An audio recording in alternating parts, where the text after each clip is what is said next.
Hey everyone, it's Trevor Devall here. Thanks for tuning in. Just a couple of announcements before we begin today's episode. Things I'm very excited about, actually. First of all, I am expanding the channel, which is kind of cool. I'm going to be creating exclusive content made available to my patrons on Patreon, including my new chat show, Drinking with DMs, which is available to my D10 level subscribers over on Patreon. Also, my patrons will have exclusive first looks at other material I'm planning, including a show that I'm tentatively calling The Sage's Library, where we take a look and have a thorough look and review at the RPG library that I've accumulated over 40 plus years.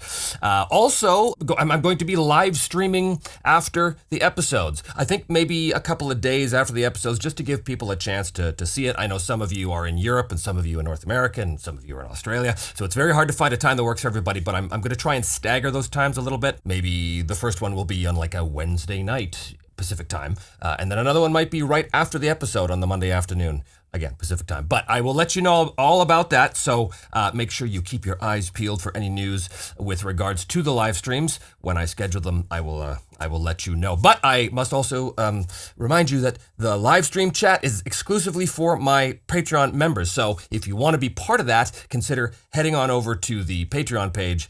There's a link below, and consider signing up for that. Once the chat happens, I will broadcast it to the rest of the world. But if you want to be actually part of the chat, by all means, consider coming in and joining the club over on Patreon. Very excited about the new stuff coming, but in the meantime, we have a show to get on with. And so, without further ado, episode 16 of Me, Myself, and I, Ironsworn.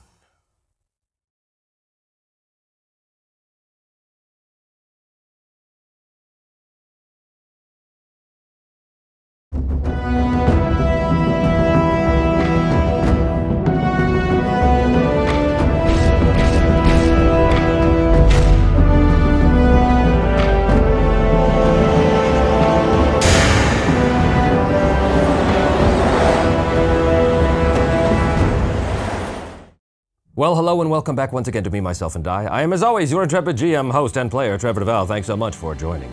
And, as always, do not forget to hit like and subscribe if, in fact, you like the show and you're not subscribed already. When last we were with Arn Kalapunki and Refir the Crooked, they had successfully gotten to the top of a cliff where the bandits were making their camp. The bandits that had captured the caravan headed south. Thorhilder's caravan headed south, as well as Thorhilder's son, Sigfast, who they apparently are keeping hostage in this place. What do we know about this bandit camp? Not a lot.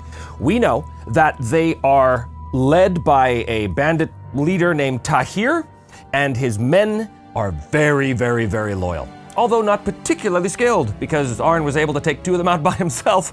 You know, Arn's tough, but these guys, they were just troublesome foes, so it's not that big of a surprise, I suppose.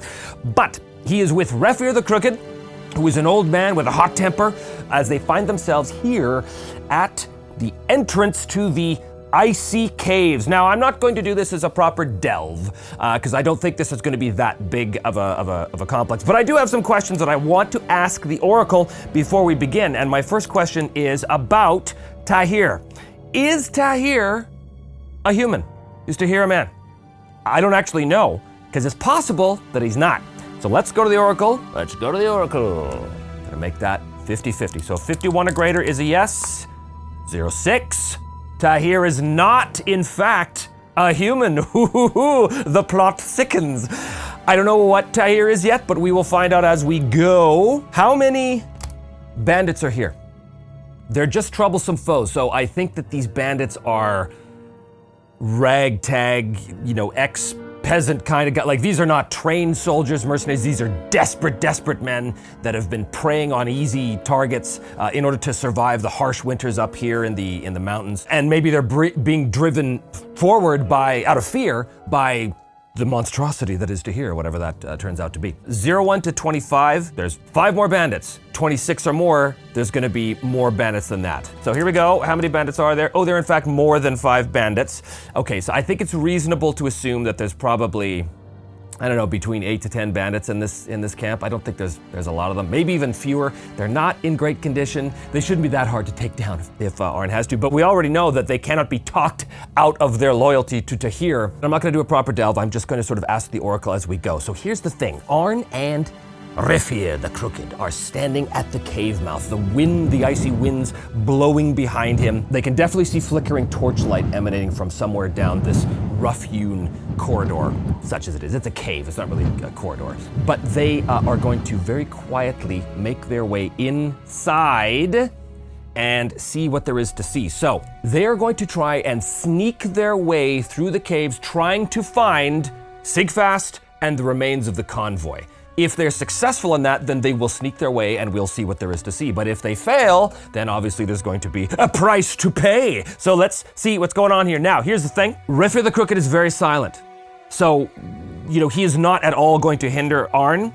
Arn's pretty silent too. He's got the +3 in the shadow here. So he is going to face danger using stealth. So let's see what happens when they try and sneak their way through these icy caves, maybe drifts of snow piled up at the entranceway a little bit, the outside wind kind of howling along and blowing tufts of snow still deeper into the cavern. But as they move forward as quietly as they can, this is, of course, plus shadow naturally. So this is just +3.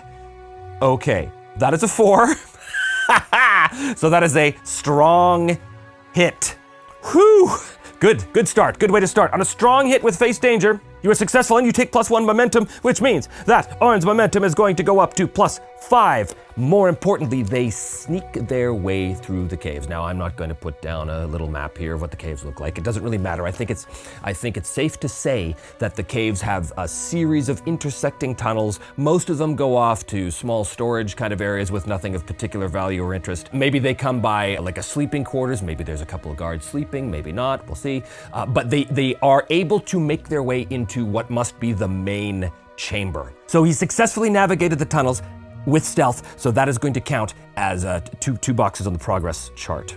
Okay, so this is the cave, the sort of main cave that they sneak their way up and they can come around and just kind of peer around and see what the deal is over here. Are the caravan supplies in the cave? Almost certain, 11 or greater is a yes. Yes, the caravan supplies are in the cave. That's the cart that the supplies were on. There's no ox there, it's obviously just a cart. So I said that they passed a sleeping area. Is it possible that some of the bandits that are here are in fact asleep? Well, I think that makes sense. It is night and there were 2 sentries out watching, keeping guard. It is likely, 26 or greater, that not all of the bandits are in fact here. Wow, all the bandits are here. Okay, that's no good. That means it's gonna be between 8 and 10 bandits here. And Tahir, what is Tahir? Well, I have an idea. Many episodes ago, when Arn was making his way north, I established that there was something called a half-giant. Now, this is not in the Ironsworn book, this is my own invention. But it's basically, like a cross between a giant and an ogre and a really bad-tempered man. I think that Tahir is, in fact, one of these half-giants. Is that the case? Ooh. Well, we know he's not human, so I'm gonna say it's likely. 26 or greater, he is a half-giant. If this is not a half-giant, then he is something else. What is he? He is, in fact, a half-giant. Bad news for Arn. Because as you can see, all of the bandits are here, and so is Tahir, the half-giant. Good-looking fella right there. Very bad news, but here's my question. Why are all the bandits awake in the middle of the night when they should be asleep? Is it possible that Tahir... Oh, you know what? Of course, Sigfast. I don't know, maybe being tormented or something like that. Why are they all here? Why are they all awake? There has to be a reason. Just gonna roll action and theme to give me a jumping off point to see. 76. Why are they all awake? Betray? 50. Possession. Betray possessions. Sigfast had seen the attack coming, maybe from like a mile off or something, and he ordered some of his men to immediately bury the silver or some of the most prized, silver bars, or maybe there was something else in the caravan. Maybe Thorhildr had sent something of much greater value south. But Sigfast had managed to bury that item in the rock, among the rocks and snow right before the attack happened. And Tahir is interrogating him, and he wants to know where that item is. And I think the reason why everybody is here is because Tahir has got Sigfast this close to breaking, and Tahir is preparing to send his men out into the world to grab that buried treasure, basically. Essentially, he's been torturing Sigfast. Sigfast is not in good shape at all, as you can imagine. They have not yet seen Arn. They are unaware. This is Arn's only advantage. I think he pulls back into the shadows a little bit. Refir the Crooked, hot-tempered Refir, says, "What are we waiting for? We should go and slaughter them all." Slaughter them all? Are you out of your mind? There are two of us. Who do you think we are? We are true warriors. I think you are getting ahead of yourself, Refir. Calm your anger. There will be a better way to deal with this. Huh? What way are you thinking of, Arn? Are you going to go in and talk to him and convince him to give up the silver and Sigfast? Perhaps something very much like that, Refir. Perhaps something very much like that. And he puts his bow away and he pulls out the spear. Sigfast is about to break.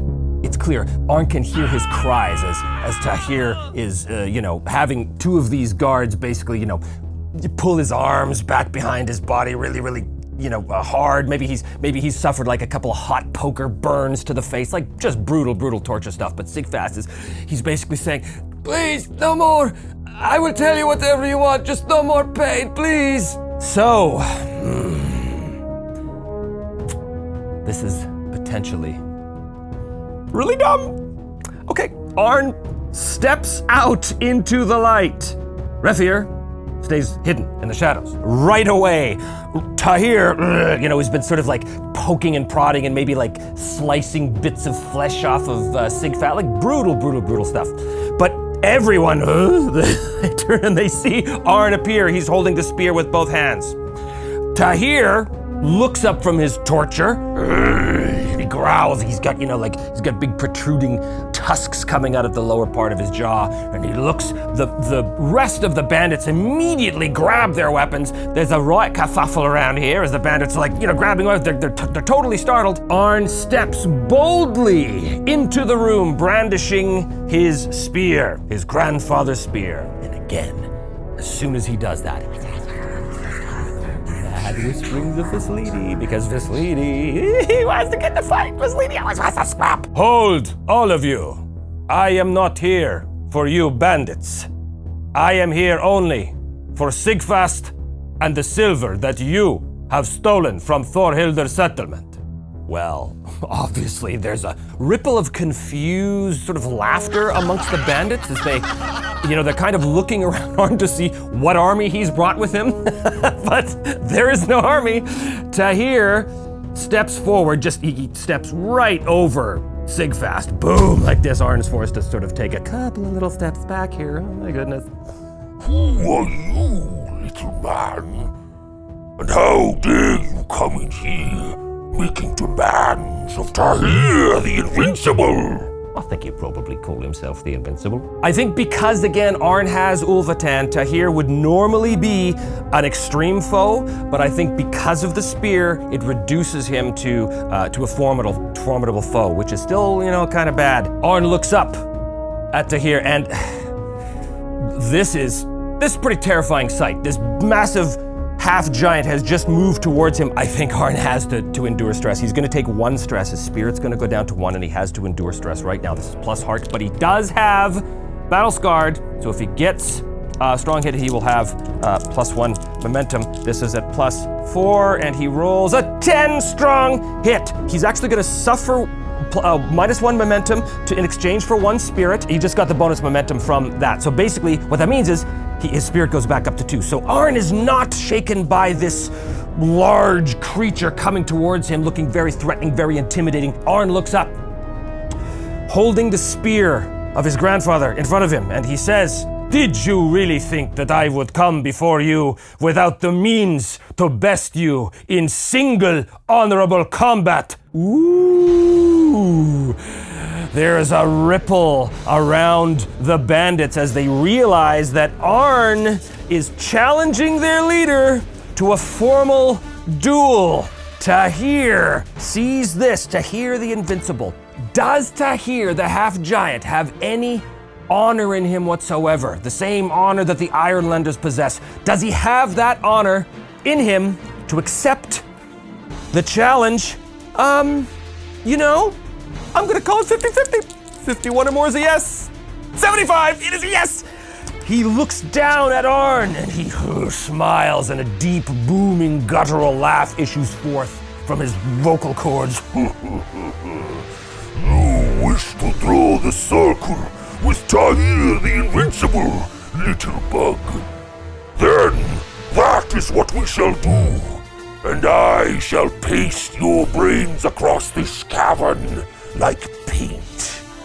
The rest of the bandits kind of gather around. Obviously, Refir hears this, and I think from his very, very well hidden, shadowy perch, he kind of looks and he realizes at this moment Arn is doing something possibly crazy, but also clearly something demonstrating that Arn is a man of honor. And if he survives this could play very well with perhaps establishing a bond with the Ironlander settlement. But we are not there yet. The bandits surround Arn and Tahir. They pull Sigfast back. Arn has chosen to do something he's never done before, which is drawing the circle. Okay, he's challenging someone. He's rolling plus heart. There's no bond with this community, so he doesn't get that. What is the results of the draw the circle move? Okay, he rolls an 8, which is a strong hit. Take +1 momentum. His momentum goes up to 6. Choose up to 2 boasts.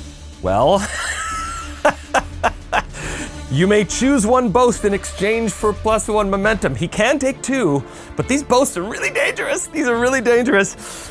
He says to Tahir, steeling himself with a grim determination that this may be the end for him, but he says, I have faced far more fearsome foes than the likes of you, half-man. But I will tell you this. This battle between us only ends in death for one of us. So that's the first one he's done, is to the death, which means there's no quarter.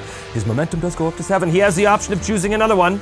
I will grant you the advantage of first blood. And he takes the blade of the spear and he cuts his arm, causing himself 1 harm. His health goes down to 3. The bandits see this and they're pretty impressed by this boastfulness. Even Tahir is kind of taken back by this, the confidence of this little bug in front of him. So now his momentum goes up to +8. It is to the death, and Arn has granted Tahir first blood. So they begin to circle each other around the well, waiting for the first one to strike. Who will it be? Well, let us find out where we enter the fray. Okay. They are facing off against each other. This is plus heart. Who will gain the initiative here as they circle each other? And that will unfortunately be a weak hit. Better than a miss. He's gonna take the initiative. So they circle each other. And then, like lightning, Arn darts up and over the well, driving Ulvatan towards Tahir, taking him quite off guard, and he goes to strike because he has the initiative. He's rolling plus iron. Of course, the question is always, does he choose at this point to use Bladebound with the Savage Strike? Oh boy, it's tough, because if he does, his spirit will be down to 0, and that's really bad. But if he does, he gets a bonus and he does big harm on a hit, and his iron is only +2. Oh, this is the tough decisions of Ironsworn. These are the tough decisions of Ironsworn right here. What's he gonna do? I think he has to. He darts up over the well, driving down the shaft of the spear towards Tahir, trying to impale him with the whispering blade of his grandfather. He will roll with +1, so this is actually +3, and he will roll a 9. Okay, well, that's too bad because that's a weak hit, but it's okay. You inflict your harm, but you lose initiative, and my momentum is at 8. I can't burn away that 9. That is a weak hit. He does inflict his harm. Savage harm is +2. That is 4 harm, and on a formidable foe, that is 4 boxes. Tahir roars in pain as this stinging insect has jabbed him with his stinger, and he is going to respond now that he has the initiative. But before that, Arn must suffer 2 stress, which puts him down to 0, and he must endure stress. And he's rolling with plus heart, and he rolls weak hit and endure stress. A weak hit is you press on. This lady takes his toll, but he drives the spear deep into Tahir. Tahir roars in fury, and I don't think Tahir's doing anything special here. I think he is just reaching back with this tree trunk he calls a club and brings it crashing down to Arn. This is a clash. Oh, plus iron. My goodness, the clash. He does not have the initiative. It's going to be plus iron. Oh my God, that is going to be a failure. I have to burn his momentum here, which will turn that into a strong hit. His momentum goes back down to 2, but he got a strong hit on the clash. He inflicts his harm, he has the initiative, and he chooses something else. He can either find the opening or bolster his position. Find the opening, bolster his position. Well, first of all, he inflicts his harm on Tahir. Tahir brings the club down. Arn leaps out of the way. The club smashes the stones of that well into little tiny pieces. He spins around and drives up with the spear, doing another 2 harm to him, which is fantastic. That's a total of 6 boxes right there. And the question is, clash, strong hit. You have the initiative. He can either take plus 1 momentum or find an opening and do another harm. Another harm. Yeah, he's gonna take that. He's gonna take another harm. Now he's just done a strong hit on Clash. He's going to try to end the fight right now. He's gotta get 6s or less, and he gets 6s or less. Strong hit. He drives the spear into the back of Tahir. Boom! Tahir's eyes go wide with surprise. But it goes further and drives deep into his spleen or some sort of internal organ, rupturing it immediately. Blood gouts from his mouth, and as he falls to the ground, his eyes lock on Arn's, and it's not anger, it's not rage, it's absolute disbelief as blood is gurgling out of his massive tusked mouth. He said, "Who are you?" "I am Arn Kalapunki, Giant Slayer." Yeah, you're damn right he's Giant Slayer. The rest of the rabble are just as shocked as this. So he's just killed Tahir. This obviously counts on his progress to rescue the caravan at Sigfast, so that's gonna be another 2 boxes right there. That puts him up to 8. Arn turns. He stands up on the body of the half-giant, and he turns and he addresses the surrounding shocked bandits, and he says, "Listen to me, all of you.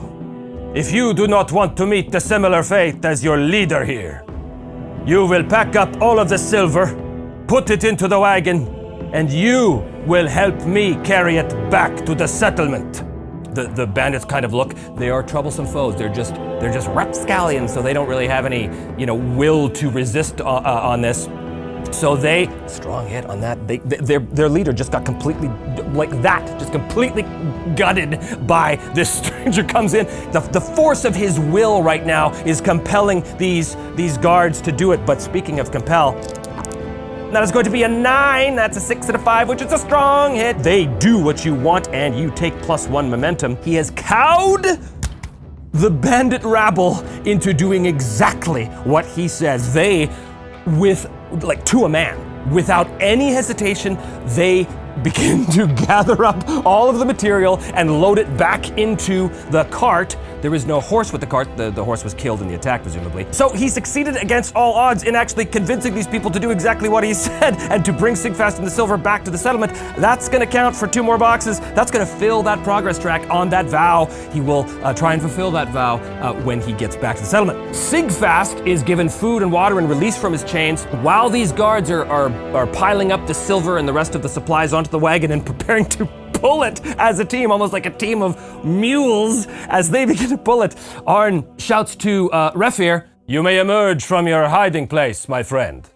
Refir comes out, he looks around at these bandits who are scurrying about, desperately loading up the silver into the thing, and Refir looks at the body, the still twitching body of the dead half-giant.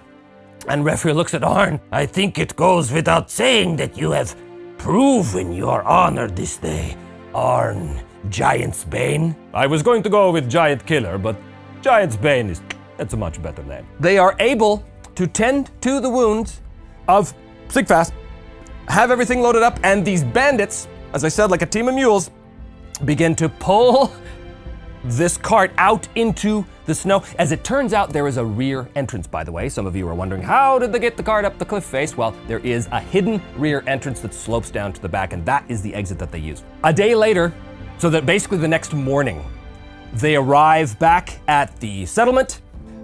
Thorhildur emerges with her armed guards, seeing this procession of bandits pulling this laden cart with her son on it, led by Arn Kalapunki, and the rear being brought up by Refir the Crooked, who's grinning with this savage pride at what has happened here this day. And as Thorhildur appears at the entrance to the settlement, Refir calls out, "You should have seen him, Thorhildur! Arn Giantsbane is a man of utmost skill and honor. We should praise and honor him with a feast in his name tonight." And Thorhildur's looking at this hot-tempered old man who normally doesn't like anybody, and she's just like, okay, sounds good. They are able to recover the silver. The bandits, I think some of them they are required to swear a vow to Thorhildur and to the people of Bleakhall, the miners of Bleakhall, that they will renounce their banditry and never again assault or attack any caravans going up. And basically Thorhildur says, go and find decent, honorable work in the south, but never again return here. And they basically do. They're utterly cowed. I think that it is safe to say that at this celebratory feast, with what little foodstuffs that these miners have, I mean, they were kind of preparing to leave anyway. So in the midst of their preparations, they pull out the last of their venison, their deer, the last of their bighorn sheep meat, whatever the case they were eating. It's mostly wild animal meat, almost no vegetables here whatsoever. It's a mining camp in the winter. So they are eager to get going south now with the caravan. The entire settlement, or the vast majority of them, have decided to go south to wait out the winter, and they will return in the spring. At least that is their plan. But at that feast, first of all, we have to determine whether or not Arn fulfills the vow. Basically, double tens will screw him up. Fulfill the vow! Yes, a strong hit on fulfill that vow. It is 2 more XP, which he can spend if he wants, but I'm not going to do that right at this moment. Instead, what we're going to do is determine whether or not he forges a bond with the people of Bleakhall. Roll plus heart. He's just fulfilled a vow, so he may re-roll any dice. +4. +4 is 6. Don't need to re-roll, because that is a strong hit. On Forge a Bond, he's gonna take +1 spirit, and he forges a bond. Mark a tick on your bond progress as he is at the feast, and the miners are singing his praises. Refir the Crooked gets roaring drunk, and he's telling wildly boastful tales of Arn's prowess against the half-giant and his easily dispatching the 2 lookouts and his cowing of the bandit rabble. It's a very, very impressive story, and it immediately forges this bond with these people. Thorhildur, who is normally very harsh and very judgmental, she has definitely been won over by Arn. So he's going to sojourn here. He's rolling plus heart, and he's got a bond now. So this is +5. +5 is a 9, so that's actually a weak hit. He can choose 2, because he got a weak hit and he shares a bond. The feast really buoys his spirits, so he's gonna take +2 spirit. And I think he's gonna provision himself as well. +2 supply, so his supply is gonna go up to +5. I'm going to try to get more spirit out of this. So Arn spends more time with them. Basically, he spends as much time as he realistically can before they decide to pack up and leave for the south, and as the winter winds are blowing down from the north, and he knows that he has to go. But he's gonna take more time consorting with these people and planning his route, that whole kind of thing. So he's going to roll again. This is again at +5, and if he gets a hit, he will get some more spirit out of this, and he will get, oh yes, a strong hit with doubles even. Beautiful. So his spirit will go up to 5, and there's a doubles. Days go by. Arn has reprovisioned himself. He's buoyed his spirits. He has got ample food and winter supplies. Thorhildur comes to him. When you first arrived, you told me the story of how the dragon has hunted your family all of these years. Have you given much thought to the reason why? I confess I have not had much time to consider such things. There was Silver and Sons to rescue. I know nothing of dragons. All I know is that Bleak Hall has lived in the shadow of the lair for years. But the beast itself has been away hunting, and now we understand it was hunting your people. That is true. As I said to you before, the beast has been hunting my clan for, well, since time out of mind. There may be more at work in the mind of this dragon than simple revenge for a puncture wound from a spear. Do you know the mind of the dragon? I do not. But ask yourself this. Why was the dragon so bent on exterminating all of the descendants of Veslidi? I do not know. It might be something to consider before you go too far into that tower. I fear for you, Arn Giantsbane. There is a beast of a ferocity unmatched by any other in all of the Iron Lands. You will be fighting it in its home. That will be a very different encounter, I think. Arn just kind of looks at her silently, taking in her words and giving him ample pause for reflection. They say their goodbyes, their farewells, and Arn sets out from Bleak Hall, slowly trudging his way up the slope of the mountain to there in the far distance. Even now, being silhouetted against a dark slate sky filled with the oncoming snowstorms that are guaranteed going to be rushing down the side of the mountains and causing all kinds of problems for Arn. But there he sees the tower. He's so close to finally ending this threat to his people. Will he get there? What will he discover? And how will he fare against Thaugalos?